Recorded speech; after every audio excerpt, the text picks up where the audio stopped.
Welcome back to pregame.tv. This is our final video of the weekend. We're going to look at Sunday night baseball action, ESPN. We've got the Atlanta Braves at Motown, Detroit Tigers. Ken, we're taping on Friday, so obviously we don't have a lineup for Sunday yet. We've got the pitching matchup, though. We're going to be looking at Minor for the Braves going against Doug Fister for the Tigers. This is your free pick. You got to say it. I don't know which way you're going to go with this game, but I got to start off.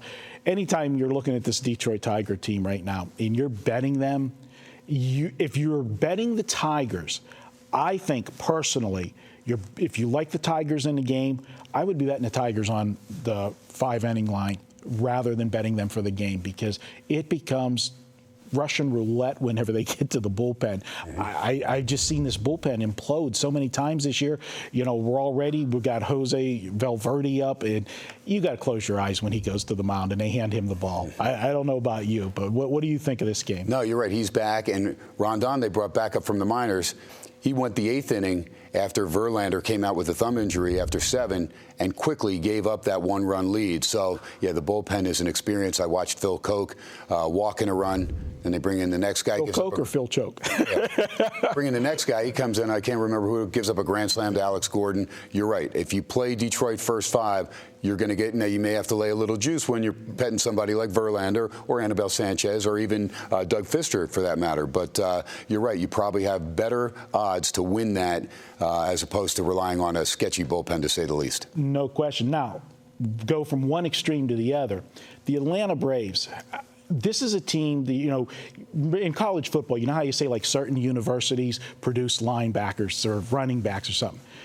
The Atlanta Braves, they always find young pitchers, develop pitchers, make pitchers that come from another team when they acquire them, improve them. Perfect example, was Mahomes. Here's a guy that started in Pittsburgh. I think he went to the Cubs then briefly, and then now is at Atlanta. This guy's pitching his best baseball of his career at Atlanta. What do they have down there that just turns these guys into, quality pitchers? Last year was Medlin. Yeah, and that's the thing. They have tradition. The Maddox, the Smoltz, the Glavine days. Oakland's the same way in the American League. How many pitchers has Oakland turned out and then couldn't afford them? They're all over the league right now. But Atlanta and Oakland, those are two constants. You can always expect both teams to have solid pitching staffs. The Atlanta Braves coming into this season, they were my sleeper team in the National League East.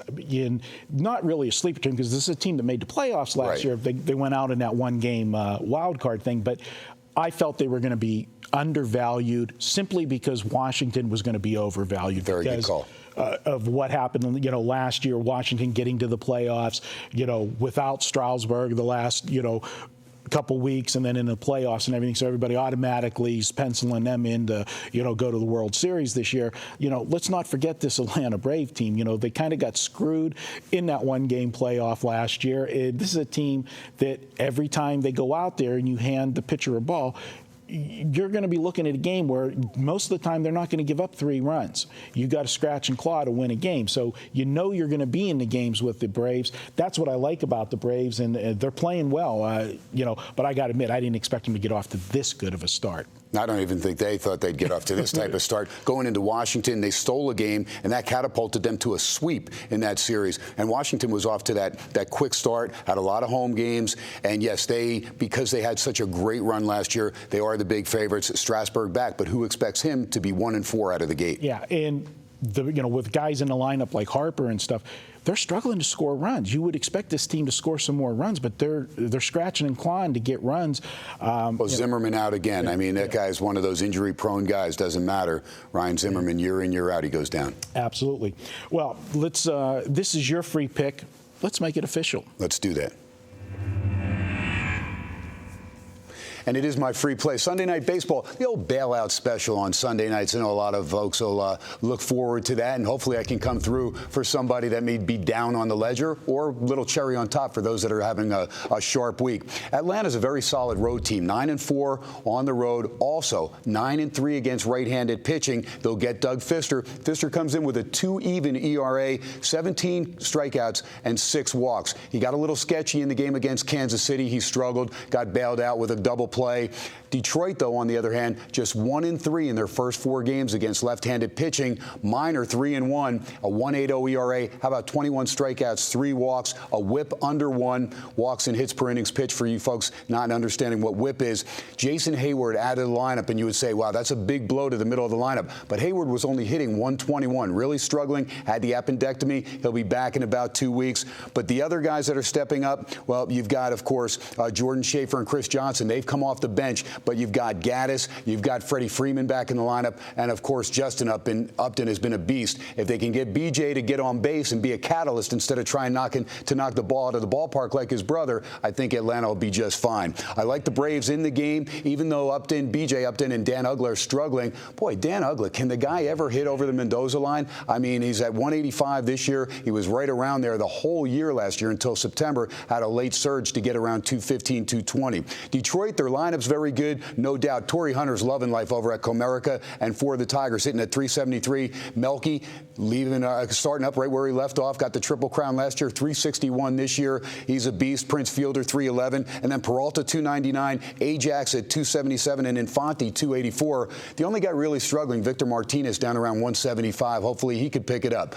Even though Detroit's solid at home, they find a way to lose games. And you heard Marco talk about that bullpen. That's why I'm going to take Atlanta. Atlanta will be in this game, and when they get to the latter innings, I expect Pfister maybe to go 6, maybe 7, but then that bullpen comes into play, and Atlanta is a team that will capitalize on mistakes. And Detroit's fielding hasn't been the best, but the bullpen has been atrocious, and this is where I think Atlanta wins the game. It kills me to say that. Why? Because I have a straight-up bet with my partner, Chuck. I've got Ross Detweiler. He's got Mike Minor head-to-head. Minor 3-1. Detweiler right now 1-1. So I'm behind 2 victories, and I hate to say it, Chuck, you'll be 4-1 after Sunday night. My pregame.tv play, Sunday Night Baseball, give me Atlanta, Mike Minor over Detroit and Doug Pfister. All right, great stuff, Ken, and that's going to wrap it up for this week. Hopefully, we can duplicate last week or a little bit better. We went 3-1 on the videos last week.